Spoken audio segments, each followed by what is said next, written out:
सबसे पहले मैं गिलगित बल्तिस्तान के जो डिजिटल मीडिया से ताल्लुक़ रखने वाले जो ब्लॉगर्स हैं, यूट्यूबर्स हैं, इनका तहे दिल से शुक्रिया अदा करता हूं कि आज इन्होंने टाइम दिया। और इनसे टाइम लेने का मकसद था कि गिलगित बल्तिस्तान में चूँकि इलेक्ट्रॉनिक मीडिया बिल्कुल नहीं है तमाम सूबे में, बिलखुसूस हमारे जो कैपिटल है,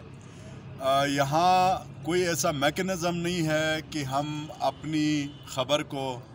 पूरी दुनिया में बिलखुसूस पाकिस्तान तक हम फ़ौरन पहुँचाएँ। तो वाहिद हमारे पास जो अल्टरनेट ऑप्शन है प्रिंट मीडिया के अलावा, अब प्रिंट मीडिया ज़ाहिर है 24 घंटे के बाद आवाम को ख़बर देता है, तो वाहिद ये डिजिटल मीडिया, सोशल मीडिया जो गिलगित बल्तिस्तान के मुख्तलिफ़ इशूज़ और यहाँ इस खूबसूरत वादियों को जो पूरी दुनिया में एक मुसख्खर करने के लिए पैगाम देता है, और यहाँ के जो हमारे सहाफ़ी दोस्त हैं जो डिजिटल मीडिया से वाबस्ता हैं, मैं इनको खराज तहसीन पेश करते हुए ये अल्फाज गवर्नमेंट की तरफ से कहना चाहता हूँ कि इनकी बग़ैर किसी मुआवजे के ये गिलगित बल्तिस्तान के पॉजिटिव इमेज को जिस तरह ये तशहीर करते हैं, मैं आपको सलाम पेश करता हूं। और साथ ही साथ इंशाल्लाह हम वक्त के साथ इस डिजिटल मीडिया को एक पॉलिसी के साथ, एक पॉलिसी जिस तरह भी होगी उस पॉलिसी को बनाने में चीफ मिनिस्टर साहब के आते साथ ही इंशाल्लाह हमारी कोशिश होगी कि गिलगित बल्तिस्तान के जो हमारे यूट्यूबर्स हैं इनके लिए एक डिजिटल मीडिया की पॉलिसी बने, और उस पॉलिसी को बनाने में डिजिटल मीडिया के जो दोस्त हैं वो उस कमेटी इंशाल्लाह हम बनाएंगे जिसमें शामिल होंगे लॉ डिपार्टमेंट से लेके इंफॉर्मेशन डिपार्टमेंट के। तो एक मज़बूत किस्म की कमेटी बना के हम एक रेगुलेशन इंशाल्लाह इस डिपार्टमेंट के लिए या आप दोस्तों के लिए, डिजिटल मीडिया के दोस्तों के लिए हम बनाएंगे,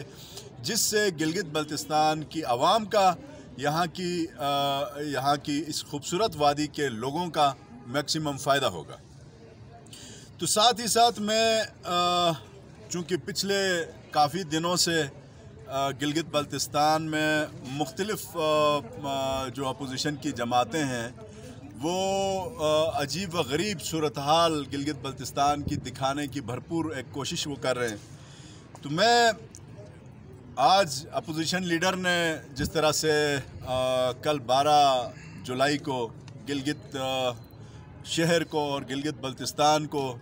जाम करना, एहतजाज करना, एक एलामिया उन्होंने जारी भी किया और वीडियो पैगाम भी दिया, और साथ ही साथ उनका फोकस जो आज की वीडियो में मैं जो सुन के आया हूँ वो ये है कि गिलगित बल्तिस्तान पूरा कोरोना से जो है वो तबाह व बर्बाद हुआ है। और मैं आवाम से एक रिक्वेस्ट के तौर पे ये पूछना चाहूँगा कि आप सोशल मीडिया में जनाब मेरे बड़े भाई अपोजिशन लीडर से एक सवाल पूछें कि जिस दिन से कोविड-19 की जो चौथी लहर आई है, क्या आपने अपना हक अदा किया है कि लोगों को एक पैगाम दिया हो कि खुदारा आप सोशल डिस्टेंसिंग करें, आप जमगठे में ना जाएं, आप एहतियात करें, आप SOP को फॉलो करें, आप हुकूमत वक्त,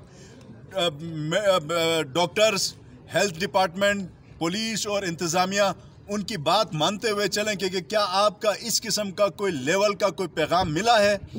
बजाय आप अपना एक बेहतरीन शहरी होने का हक अदा करें। आप आते हैं कोरोना के ऊपर और कहते हैं पूरा गिलगित तबाह हो गया,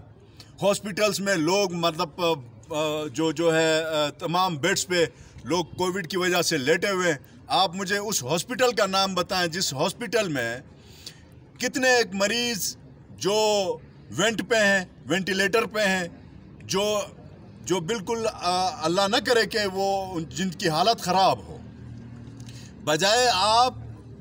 ADP के साथ फिर जोड़ लेते हैं। आप इस पूरी स्टोरी को, कोविड-19 की स्टोरी को आप ADP के साथ जोड़ते हैं, और आप कहते हैं कि गिलगित जो है, आप गवर्नमेंट जो मौजूदा हुकूमत है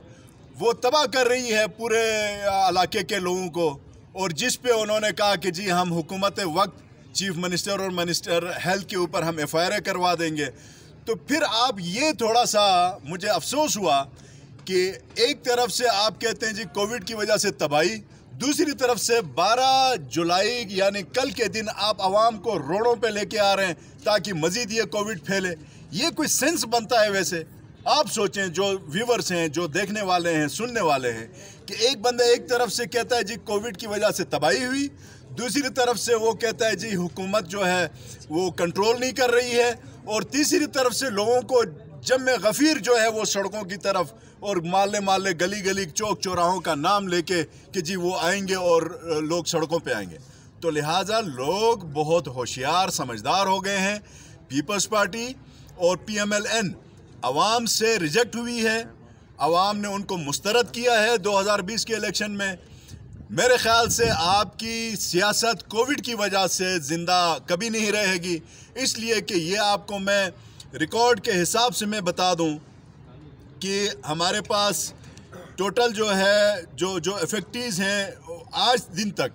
यानी कल शाम तक 6,851 टोटल इफेक्टिव्स, उसमें एक्टिव केसेस हैं 639 और 2 उसमें टूरिस्ट हैं। तो ये इस वक्त पूरे गिलगित बल्तिस्तान में 12.7 इसके इफेक्टिव्स का जो रेशो है। और साथ ही साथ मैं आवाम को एक तलकीन के साथ, रिक्वेस्ट के साथ, उनको हुकूमत की तरफ से एक पैगाम के साथ कि आपने भरपूर एहतियात करना है, लेकिन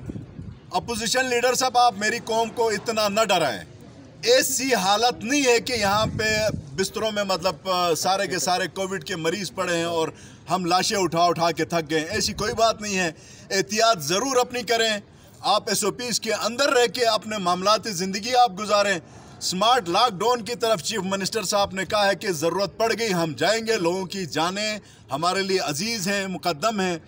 लेकिन पॉलिटिक्स अलग रखें, अपनी ADPs अलग रखें, क्योंकि ADPs देना गवर्नमेंट का काम था जो दिया है। आप कोविड के साथ लोगों को खिलवाड़ करने की मेरे ख्याल से आप कोशिश न करें। रहा मसला गिलगित बल्तिस्तान की जो गवर्नेंस है, गवर्नेंस किस चीज़ को कहते हैं? गवर्नेंस आपका जो पैसा आता है, जो ग्रांट इन एड में गिलगित बल्तिस्तान चलता है, आज से पहले डेवलपमेंट का कितना बजट था, नॉन डेवलपमेंट का कितना था, उसमें हमारी गवर्नमेंट के आने के फ़ौरन बाद इजाफा कितना हुआ है। मैं ज़्यादा देर नहीं लूँगा। जो गवर्नेंस के लिए टास्क मैनेजमेंट सिस्टम की एक फोर्स ये कायम हुई है, और वेब पोर्टल जो प्रोविंशियल वेब पोर्टल है ये गिलगित बल्तिस्तान की GB की गवर्नमेंट ने किया है। हेल्थ रिफॉर्म की जो कमीशन है वो हमने कायम की है, और स्टीयरिंग कमेटी है टूरिज़म के, टूरिस्ट के हवाले से और ये फॉरेस्ट के हवाले से। और जो सबसे इम्पोर्टेंट चीज़ है सोशल रजिस्ट्री। आज हमें ये नहीं पता कि हमारे गिलगित बल्तिस्तान के कितने एक बच्चे जिनके पास इस्तिताअत नहीं है, उन वालिदैन के पास जो अपने बच्चों को स्कूल नहीं भिजवा सकते, हमारे पास उसका रिकॉर्ड नहीं है। तो सोशल रजिस्ट्री हमें पता चले गिलगित बल्तिस्तान में कितनी बेरोज़गारी है, कितना रोज़गार है, कौन बंदा क्या करता है। तो ये वो चीज़ें हैं जो रिफॉर्म्स जिसको आप मतलब गुड गवर्नेंस कहते हैं, उस तरफ हम जा रहे हैं। रहा मसला डेवलपमेंट के हवाले से, अरबों खरबों रुपया पहली दफ़ा गिलगित बल्तिस्तान की कौम ने सुना है। हम इंशाल्लाह इस गिलगित बल्तिस्तान के लोगों की तामीर व तरक्की के लिए अपना हर वो कदम उठाएंगे जिस पे आवाम का मुफाद हो, और हर उस फैसले के आपकी उस तनकीद से इंशाल्लाह हम आवाम के सामने आके जवाब देंगे कि हम आपके लिए गिलगित बल्तिस्तान में तरक्की करना चाहते हैं, लेकिन एक अपने ज़ाती हलके की 2 स्कीमों की खातिर लोगों को इस कोविड-19 के इस वबा जो सर पे है उस दौरान आप लोगों को एक तरफ रोडों पे लेके आ रहे हैं और दूसरी तरफ कहते हैं जी हम FIR कर देंगे। तो FIR तो मेरे ख्याल से कल आप ही के नाम कटेगी अगर आप लोगों को रोड पे लेके आ जाएंगे। और साथ ही साथ ये भी मैं कहूँ, आपका भी ये जो है सिलसिला बंद हो चुका है पूरे मुल्क में। एक सूबे के अंदर एक छोटे से इलाके पे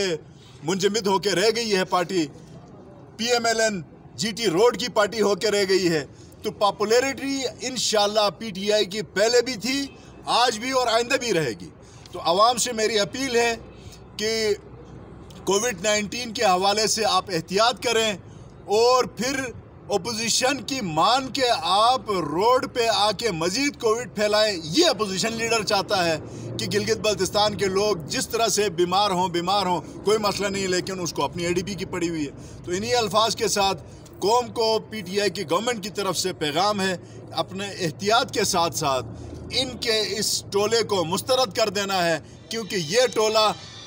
टोला सिर्फ़ और सिर्फ अपने उस मकसद के लिए, जो मकसद बदकिस्मती से इनको मौके मिले, इससे पहले इन्होंने इस गिलगित शहर को बिजली नहीं दी, इन्होंने इस गिलगित शहर को पानी नहीं दिया, इन्होंने स्कर्दू चिलास शहर को बिजली नहीं दी, पानी नहीं दिया। हॉस्पिटल्स में ये हालत है, आज कहते हैं कि हॉस्पिटल्स में बुरा हाल है, डॉक्टर्स नहीं है। तो डॉक्टर्स तुम भर्ती करके जाते तो डॉक्टर्स होते। आज तो सारे का सारे आपने ग्रेड 1 भर्ती किए हैं। आपने टीचर्स 3 लाख और 5 लाख रुपए का बाटा रेट लेके आपके मिनिस्टरों ने टीचर्स अपॉइंट किए हैं। हम इंशाल्लाह 400 से ज़्यादा हमारे पास CVS डॉक्टरों की पहुंची हैं और हम डॉक्टर्स मेरिट पे अपॉइंट करेंगे। और जो टेक्निकल जो स्टाफ है तमाम हॉस्पिटल्स में, जो डेफिशिएंसी है, चीफ मिनिस्टर साहब ने अपनी पूरी एनर्जी इसके ऊपर लगा ली है कि वो जल्द अज जल्द गिलगित बल्तिस्तान में जो पैरामेडिकल स्टाफ है, LHVs हैं, LHWs हैं, ये जल्दी फिल हो जाएं। ये जो है PC4s हैं, ये जल्दी आ जाएं, लोगों को रोज़गार भी मिले और लोगों को सहूलियात भी मिले। बहुत बहुत मेहरबानी।